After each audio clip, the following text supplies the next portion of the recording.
Assalamualaikum dan selamat sejahtera. Saya Muhammad Ammar bin Hasnizam, pemegang nombor kad matrik D2019 1089135 dari ISMP Geografi. Hari ini saya akan menghuraikan pembentangan mengenai konurbasi. Secara umumnya, konurbasi merujuk kepada pencantuman pinggir bandar dengan pinggir bandar yang lain di kawasan yang berdekatan. Selain itu, Patrick Geddes menjelaskan bahawa konurbasi merujuk kepada pertumbuhan secara keseluruhan terhadap sekumpulan bandar yang berdekatan, iaitu proses penggabungan beberapa buah bandar berdekatan dalam suatu kawasan atau wilayah pembandaran yang besar. Misalnya, Bandar Shah Alam bercantum dengan Petaling Jaya. Di Malaysia, konurbasi Kuala Lumpur dan bandar-bandar lain seperti Petaling Jaya, Subanjaya, Kelang, Shah Alam, Ampan Jaya dan bandar-bandar kecil di sekitarnya akan berbentuk sebuah wilayah metropolitan, iaitu Metropolitan Lembah Kelang. Begitu juga dengan Metropolitan Alor. Sebanyak 34 buah bandar-bandar kecil seperti Kota Sarang Semut, Titik Gajah, Kuala Sungai dan lain-lain bergabung dan membentuk sebuah wilayah bandar yang berskala besar, lalu membentuk sebuah bandaraya atau metropolitan. Selain itu, kawasan bandar yang mengalami proses yang sama di Malaysia, terutamanya di luar negara, ialah seperti di Buenos Aires City, Argentina dan Mexico City di Mexico.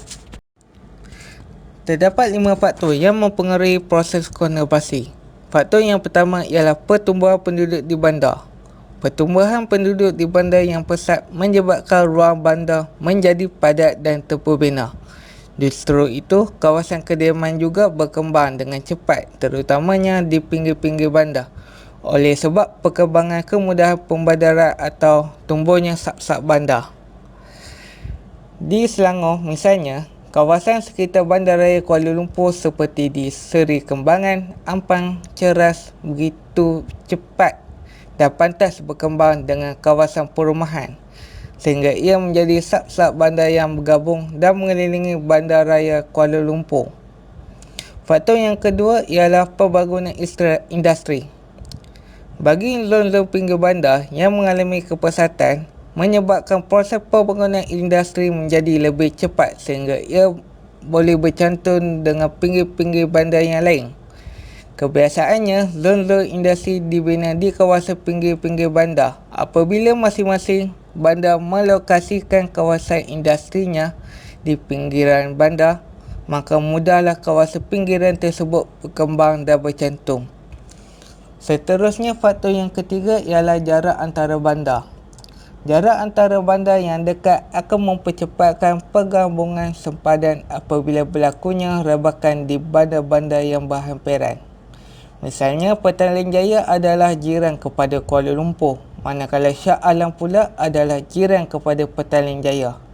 Apabila bandar-bandar ini berkembang, maka tidak heranlah jika ia mudah bercantum kerana jaraknya yang begitu dekat dan mungkin hanya disemperdani dengan jalan raya atau lebuh raya sahaja.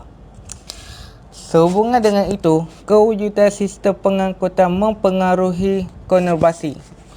Pembinaan jalan-jalan pengangkutan seperti lebuh raya, jalan kereta api dan lain-lain akan menghubungkan antara pinggir-pinggir bandar, mengakibatkan proses rabakan mudah berlaku dan memancing kepada limpahan pembandaran. Rangkaian pengangkutan yang baik akan memainkan peranan utama untuk mempercepatkan penggabungan kerana ia menghubungkan pusat-pusat bandar dengan lebih cepat.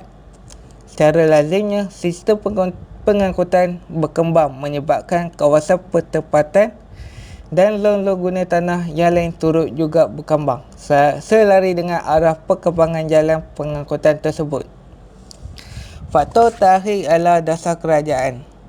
Dasar kerajaan seperti mengurangkan kepadatan dan kesesakan di bandar-bandar utama, memajukan atau menyebarkan pembangunan di pinggir-pinggir bandar, bandar-bandar baru akan kelak berkembang dan bercantum dengan sempadan bandar lain.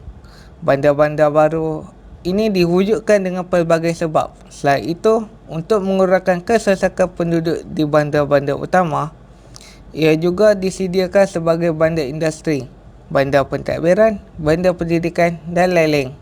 Misalnya Petaling Jaya dan Shah Alas sebagai bandar industri dan pertempatan, manakala Putrajaya sebagai bandar pentadbiran. Subtopik yang seterusnya adalah mengenai kesan-kesan konurbasi. Kesan politik terhadap konurbasi bandar adalah perubahan ekonomi di pinggir bandar.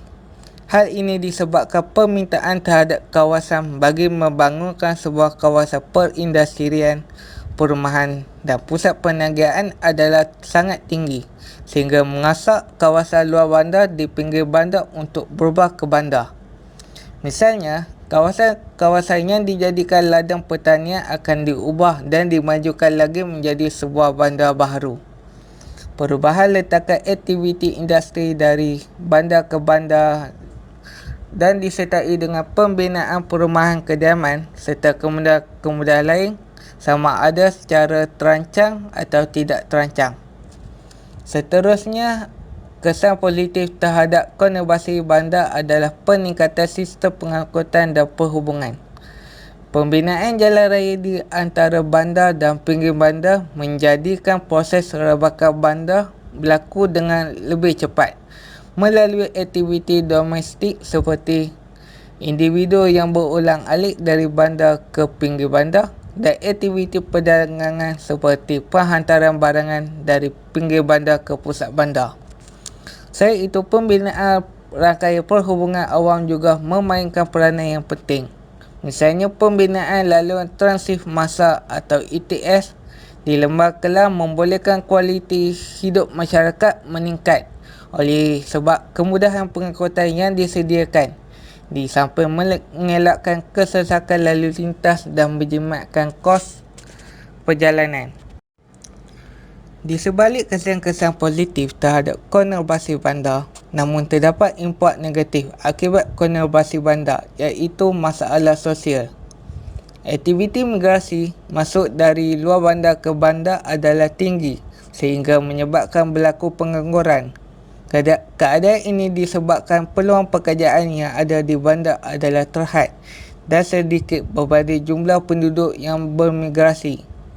Sekiranya berlanjutan, kos sara hidup bagi individu akan meningkat sehingga berlaku masalah sosial akibat tekanan hidup. Misalnya, merompak, mencuri dan menyalahgunakan dadah. Di samping itu, masalah setinggan juga memberi kesan negatif terhadap konurbasi bandar. Permintaan kepada kawasan kediaman akan meningkat akibat persaingan guna tanah. Keadaan ini menyebabkan nilai hartanah semakin bertinggi. Kesannya, golongan yang berpendapatan rendah tidak berupaya untuk membeli atau menyewa kerana nilai hartanah yang tinggi. Sebaliknya, mereka terpaksa membina tempat tinggal di atas tanah kerajaan atau persendirian secara haram bagi memenuhi keperluan hidup.